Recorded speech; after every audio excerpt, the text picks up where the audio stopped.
Hello and welcome to Story Radio, the podcast for readers, writers and lovers of short stories everywhere. Today we're listening to Dirty Chicken and Rice by Simon Roberts.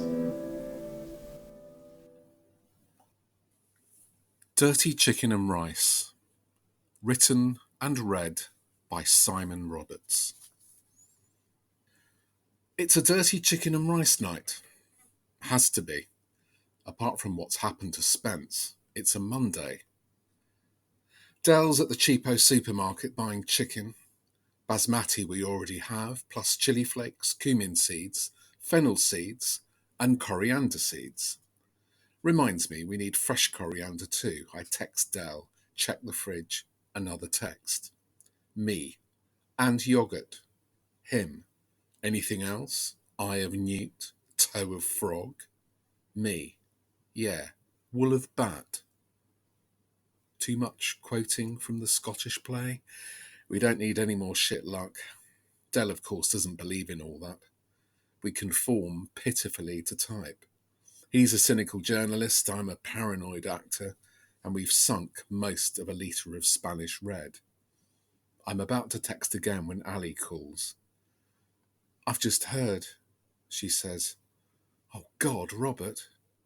I say nothing. She asks when, and I tell her a week ago. God. Robert, I'm so sorry. I say thanks. Don't know why, given she's dumped me. Robert. Everyone else, parents included, calls me Rob, except Spence. He calls me Robbo. Ali asks after Dell.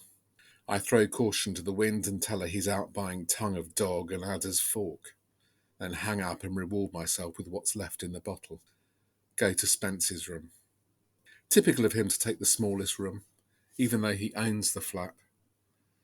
I lean against the door frame, looking in on the brick and plywood bookshelves against the right wall, the clothes rail taking up most of the left, the single-made bed sandwiched in between. November smudges the pane, rattling in its sash. I'm in the cabin of a rickety ship at the end of the world. I raise my glass to I don't know what, glug most of it down, then head back to the kitchen. Fill the kettle, ready for the stock. In all the time we've shared this flat, Spence, Dell and me, dirty chicken and rice has been the house dish. It's always cooked on a Monday as a way of overcoming the day's horrors, and always cooked by either Dell or me. Spence can't make toast, let alone a pilaf, for that's what dirty chicken and rice is, a pilaf. I came across the original recipe in one of the posh Sundays, the one that Dell doesn't review for. It was by the cookery writer Rex Gayford. Dell and I were wasting an afternoon in the Shakespeare. He's an arse, Dell said, tossing the paper back at me. I met him at a book launch once. I told him then he was an arse. Or allegedly I did. Which explains why he can't submit reviews for that particular paper. It was in a mood of booze-fueled spite that, staggering home from the pub, Dell decided to make the dish to prove just what an arse Gayford was. But despite, or maybe because of, the alcohol, it was an unexpected triumph.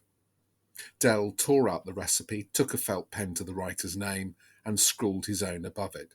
Gayford's chicken pilaf became Dell's chicken pilaf, the success of it, the very idea of it, down purely to Dell. Let's do to that chicken pilaf what I'd like to do to Gayford, Dell announced one evening, a Monday. Ruffle its feathers. Gayford was everywhere at the time, with a new book out and a TV show to pimp it. Both Dell and I were a little jealous.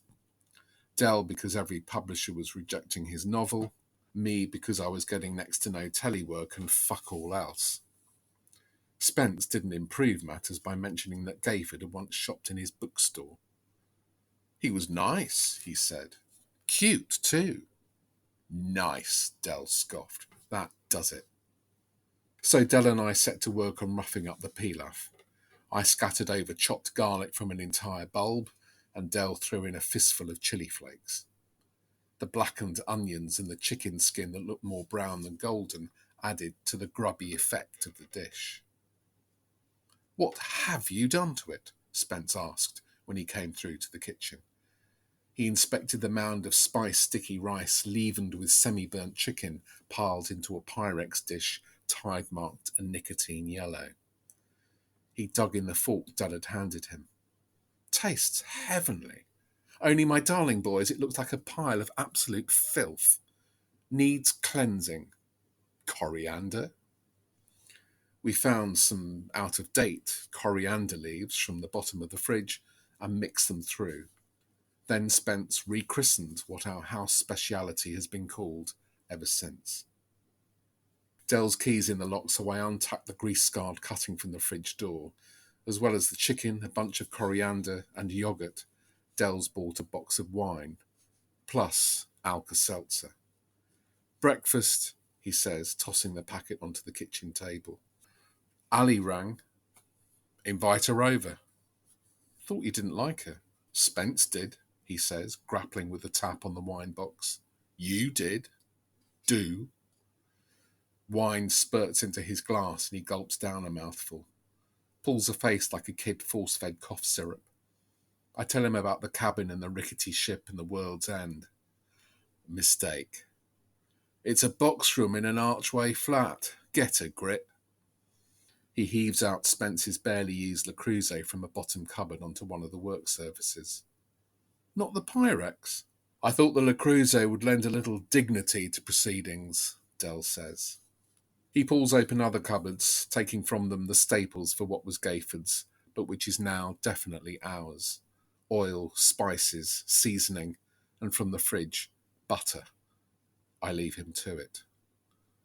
"Do you want to come over for dirty chicken and rice?" I ask Ali when she picks up. "Only you and Dell could pay tribute to Spence with dodgy cooking," she says. "Dell's invitation, not mine. But you're the one that's phoning." When she arrives, I make her a peppermint tea in Spence's mug, a large, deep blue mug she's always coveted. Dell has taken over the kitchen, cooking the chicken in batches, taking his time. The radio's howling out psychobilly. The small table in the middle of the room is a blitz of unpacked shopping, and there's a crime novel propped open against the wine box. The deadline for his review is midnight. It's now 8. "Are you going to get it done?" I ask him as I mash the sodden green triangle with the back of a spoon. Yeah, he says, confettiing chili flakes over the dung-coloured thighs. "It's the same as all his other boringly predictable books, only this one's set in Amsterdam so he can show off his drug knowledge and sound cool." His face is blotchy pink from the walk up the hill after his shopping trip and from the booze.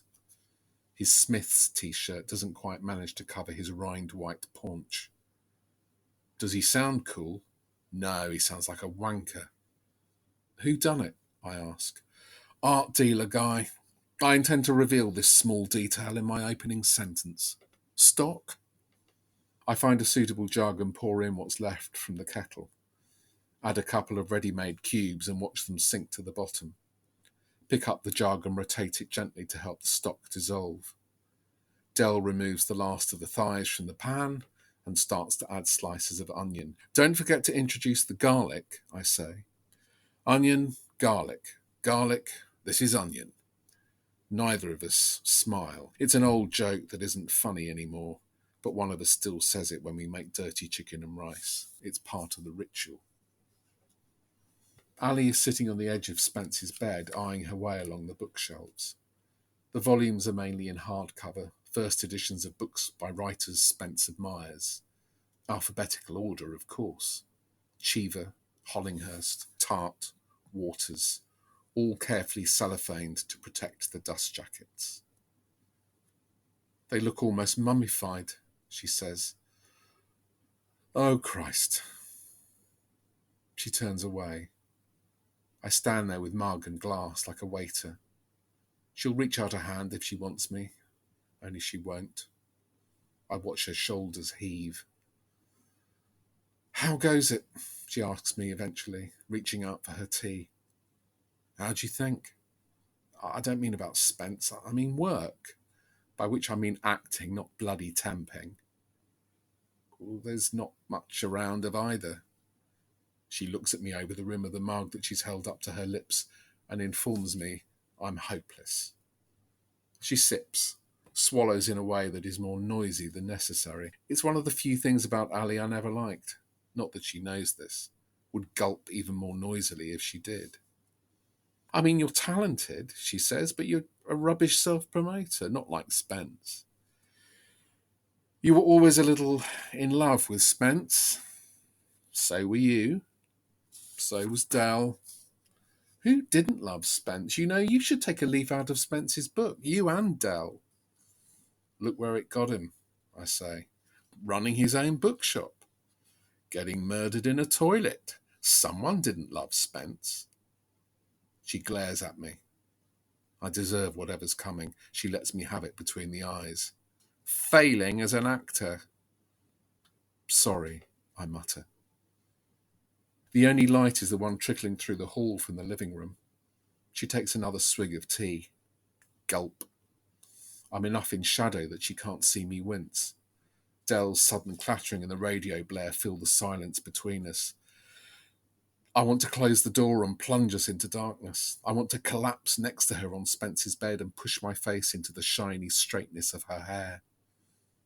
Instead, I ask, how goes it with you? She shrugs. When I think she's not going to answer, she starts telling me about the next production at the theatre she markets for. Sam's directing it. She says this in a voice that tells me I'm still being punished for what I said about Spence. Sam Kemp, is who Ali has dumped me for. I bury my nose in my glass and drain what's left. I was supposed to be seeing him this evening, she adds. Lucky me, I say, then wave my empty glass at her. In the kitchen, Dal is using a potato masher to submerge the pieces of chicken into the spice-gritted, stock-soaked rice. The tide's out in his glass too, so I do the honours. Then I pour out a glass for Ali, her prize for standing Sam Kemp up. Open sesame, Dell says, lifting the handles of the Le Creuset with an old tea towel. He swears as the heat hits his fingertips through the thin material. I yank at the oven door and watch the nth attempt at dirty chicken and rice disappear in. Dell whips the towel over the back of a chair and wraps both hands around his glass to cool them. I set about making the dressing. Yoghurt, lime juice, mint. Salt, Dell orders, watching me prepare it. Easy. He looks alarmed at the amount of salt I'm adding to the yoghurt mix and tells me to add more lime. Well, there isn't any more. Lemon then, he grunts. I don't know what's worse. Being in here with someone who hates nearly everything he reviews, or being in a dead man's shoebox with my tea-gulping ex. 30 minutes till the food's ready. I opt for the ex. She sparked up a tea light and planted it on the windowsill. Spence used to place tea lights about the living room on dirty chicken and rice nights. Equipped with a plateful and glass of wine, we'd settle into our chairs, things immediately less shit, as we scoffed and guzzled and shared the shit of our shitty Mondays. The rude customer, the rejection slip, the cattle market of an audition, all vanquished amid the tiny, flickering flames and the steaming, spiced grains. If Ali was with us, she'd pretend her Monday had been shit as well. I'm sorry too, Ali says now. You're not a failure. Not yet. She takes the glasses of wine from me and puts them on what passes for Spence's bedside table, a neat stack of porn mags. She hugs me. I sort of hug her back, not daring to hug her more than I want to. Then do, more holding on than hugging. She pulls away as though not wanting to be caught at something no longer permitted. She grabs her wine, sits back on the bed. I sit next to her. This okay? What? Me sitting here next to you? Idiot, she says gently. I reach for my glass. Do you want anything? I ask her. I mean, before it's all cleared away. What about a collection of specialist interest magazines, one careful owner? Idiot, she says again, not so gently. As we drink, we turn our heads to watch the flame of the tea light shivering in the draught. Our reflections peer in at us like ghost children. Later we hear Del stumbling down the hall. He's carrying a tray with 3 steaming bowls and the yoghurt dressing in an old jam jar. The box of wine is stuffed awkwardly under his arm. I've never been able to work out, Ali says as Del sets tray and box on the floor, which part of this dish is supposed to be the dirty part. Del and I exchange looks. Is it the chicken? Or the rice? Or both? Both, Del and I say in unison. But the rice looks dirtier than the chicken, Ali says. Del points out that the chicken, fried and basted in oil and butter, practically OD'd on chili, is pretty goddamn dirty. I like the coriander, Ali says, staring down at her bowl. Makes it look healthier than it is. That was Spence's idea, Del says. His voice is shaky. He sits cross-legged on the floor. In his too small t-shirt, he looks about 9 years old. The tea light makes a throaty rattle. We watch it gurgle and spit. How much longer, Spence, can we eke it out, this half-life we're leading? How long before we grow up? We do the only thing possible. We tuck in. That was Simon Roberts, reading from his story Dirty Chicken and Rice. If you've been enjoying my stories on the podcast, you might be interested in a promotion I'm running for Halloween. A book of short stories by Tabitha Potts will be available at half price at amazon.co.uk and amazon.com. Thank you and goodbye.